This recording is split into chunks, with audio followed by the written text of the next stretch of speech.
mornings。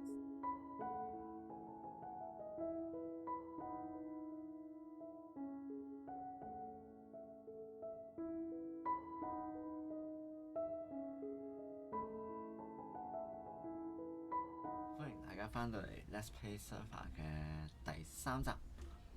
好啦，咁我哋上集就講咗之前丘比特線新起嘅兩座車站啦。前情提要你就可以撳翻右上角嗰邊去睇嘅。好啦，跟住咧，我哋今次咧亦都會睇另外一座全新興建嘅車站，同時亦都會講下呢度周邊嘅發展嘅。好啦，我哋而家就會切翻去視覺嗰度，啲樓就等陣間先再介紹啦。我哋而家就去石河站。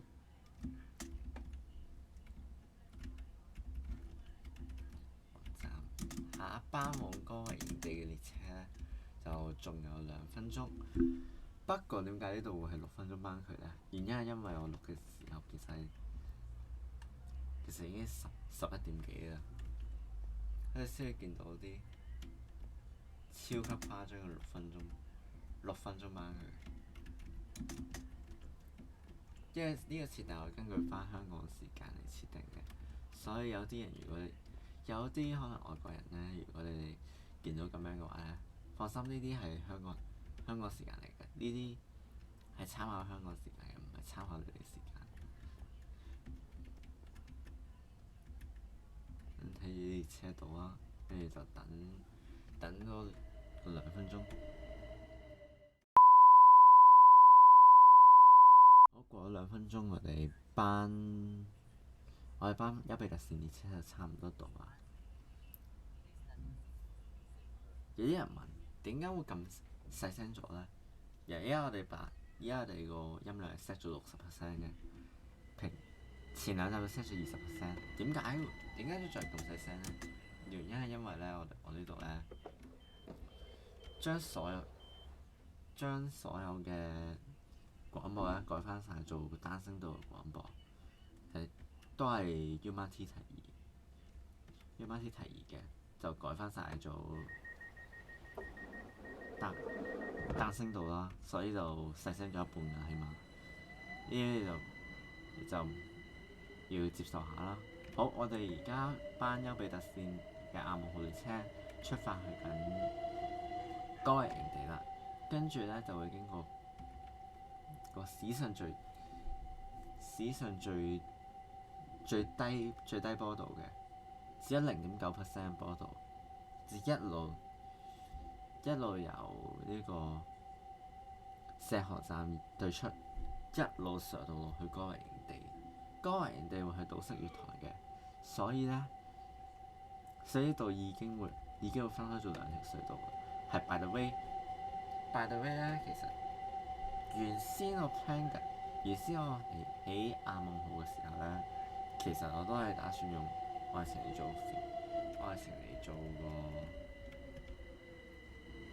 呢個主題嚟㗎。不過咁啱得咁巧咧，守護甜心裏邊嘅日落新晚夢，亦即係呢一架車本身嘅來源咧，其實都係啱好粉紅色。所以粉紅色我諗咩咧？諗到愛心我就設計做愛情。結果呢條線用係丘比特線就顯得好合襯。好，講完呢啲廢話啦，跟住我哋轉眼間1分鐘之後，我哋就嚟到呢個歌維營地站啦。歌維營地站咧，就採用咗堵塞月台啦。呢一個堵塞月台咧，應該係分離堵塞月台嚟嘅。嚴格啲嚟講，而呢個分離堵塞月台咧，亦都係最細嘅，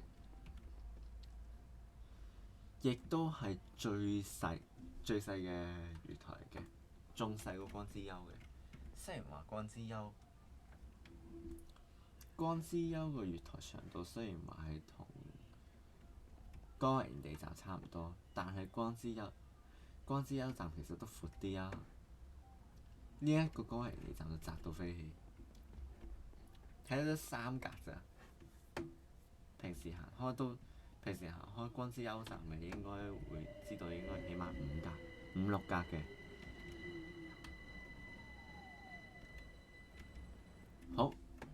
一座車站咧就用咗紫樹木 （spruce tree） 去進行設計，跟住另加少少座椅啦。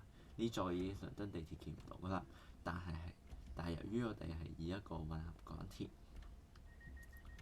一定有港鐵風嘅設計方法，所以呢度都會有啲凳俾你坐嘅。但係去到倫敦呢陣基本上就消失晒啦。好，我哋唔講咁多，直上大堂。呢個大堂亦都係細到飛起，所以先話咧，歌維營地站咧係全原鐵最細嘅車站。原因就係咁解。歌維營地站咧，呢一座車站大堂嘅面積咧，大約就只有1000平方米左右啦。其實大約只有光之優站嘅一半啊。月論實用面積嘅話，大約只有1000平方米，只有光之優站一半啦，係啦。而且呢一座車站亦都只有一個出口，仲很深，仲冇電梯添。咁我哋就撳 set 上去歌維營地。歌維營地北口，我哋嚟睇下周邊嘅情況。其實呢座車站嘅設計其實真係幾孤寒下嘅。不過未來咧，我哋都會加多啲出口嚟迎合翻日漸增長嘅流量啦。未來我講過呢條優比特線咧會同西南捷運支線做 track sharing 嘅，即係直通運行啦。所以一度預料將會迎接更大下流量。而家仲未直通住嘅，就到時候直通咗之後，我哋再講。講完歌維營地，跟住我哋就嗱聲 scroll 翻去呢個綠花市。綠花市呢度咧有咗啲全新嘅發展啦，終於經過咗2集之後，啱先一開波你見到嘅呢2棟樓同埋呢一棟，其實都係全新嘅發展嚟嘅，全新嘅發展項目嚟嘅，就因應翻綠花市嘅發展啦，循序漸進咁樣起樓，循序漸進咁樣起樓起出嚟嘅。跟住再舊城咧，再舊城就係喐都冇喐過。呢座舊城仲未介紹俾大家聽嚟嘅。不過呢座其實普通村莊嚟嘅，其實只不過普通村莊嚟嘅啫，普通嘅 Minecraft 村莊。好，俾大家睇下呢幾棟樓啦，簡單咁樣介紹下呢幾棟樓俾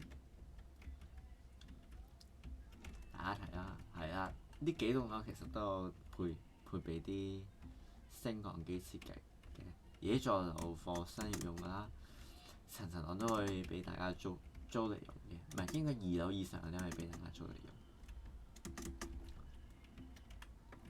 就靠近綠花車廠嘅發展項目啦，係咁樣啦。好，咁實際發展就介紹完啦。而家我哋會介紹咧，就會係全新一條新線，全新一條規劃緊嘅新線，唔係呢個時候其實已經係上埋 proposal， 上埋確認埋㗎啦。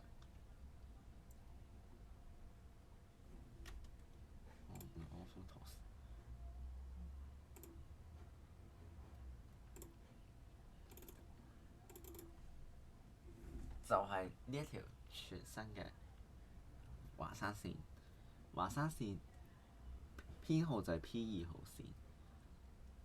當時我哋第一集我哋講過話咧，我哋初期 Project Guardian 咧會有4條路線嘅，呢一條咧就係2號線啦。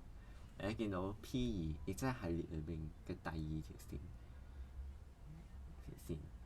一期將會持有8座車站，由西南褲頭站一路延伸到去百華山站。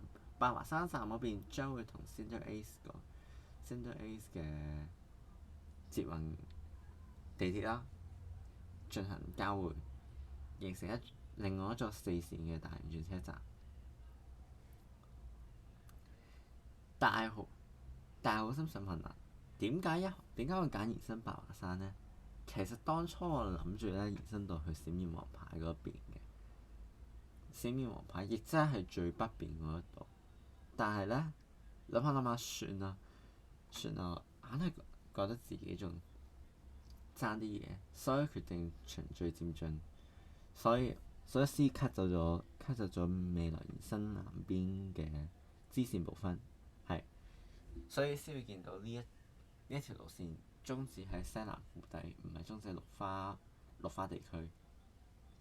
不過其實西南腹地都勉強可以話屬於綠化地區一部分啦。所以其實嘅終點位都係綠化區嘅暫時，但未來會繼續南延同北延啦。跟住呢，我哋就講下呢條路線大致嘅走向。呢一座西南腹地呢，亦將會成為我哋原鐵服務嘅第幾座腹地呢？嗱，數一數，光之分部有2座，光之分部有3座，點解會有3座？仲唔係2座呢？一座係光北港，一座北港，跟住一座歐提斯，跟住一座洛多蘭。唔係，應該係4座。未來我哋其實我哋當初咧喺5號洛多腹地線嗰度咧，其實預留咗啲空間嚟咧，俾興建多一座新車站，而嗰座新車站就係服務嗰沿線嘅嗰個腹地，所以夾埋應該有4座腹地先啱。跟住咧4座腹地，跟住仲有邊啲有腹地咧？係冇，一分冇有，但係我哋就係計現代即係8分部同8分部光之分部同依家嘅 Leslie 分部，咁就夾埋會有，夾埋呢度就係第5座啦。第5座林地腹地，好啦，唔講咁多，就直接跳到去另外一座咧，又係以形狀命名嘅車站。呢一座車站叫做深島站，未來咧就會係地底嘅島式，應該係地底嘅島式月台。點解會叫深島站？你望側少少，你可以見到咧，呢一座島嘅形狀咧似一粒心，所以就命名為深島站。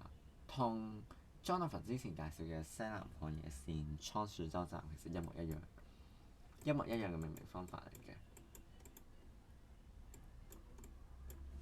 係，順帶一提，呢度有個冚坑俾大家考中啦。好，然之後我哋就到終點白華山站。白華山站呢，未來原鐵個月台呢，就會起喺而家白華山站現有站體嘅西面呢一塊空地，就會係原鐵未來 P2 號線嘅用地啦。將會可以同 Cinderex 嘅另外3條路線連成，亦即係我哋而家見到閃現黃牌線，跟住仲有大立線同埋上邊呢個紫貓怪線。佢英文名分別就 Third Line、Shin Line 同埋 Cinderex Line。不過真係幾好玩咧！一座車站嘅高低差都會高達70米，亦即係由大立線嘅 Y10幾一路上到去 Y85，全高低差高達71米，冇錯71米。好啦，俾大家睇下白華山站呢一度，其實都要讚賞下呢一啲橋墩嘅設計，疊式橋墩嘅設計。就個站嗰啲咧，其實就真係同就個站嗰啲就真係差之毫釐講，謬以千里。咁好啊，好咁翻到去深度站，我哋就結束今日嘅呢一集啦。好，今日嘅影片就到此結束啦。你記得個腳開啷啷 subscribe 啊，like share subscribe 咁樣啦。好，咁我哋今集就到此為止啦。下次再見。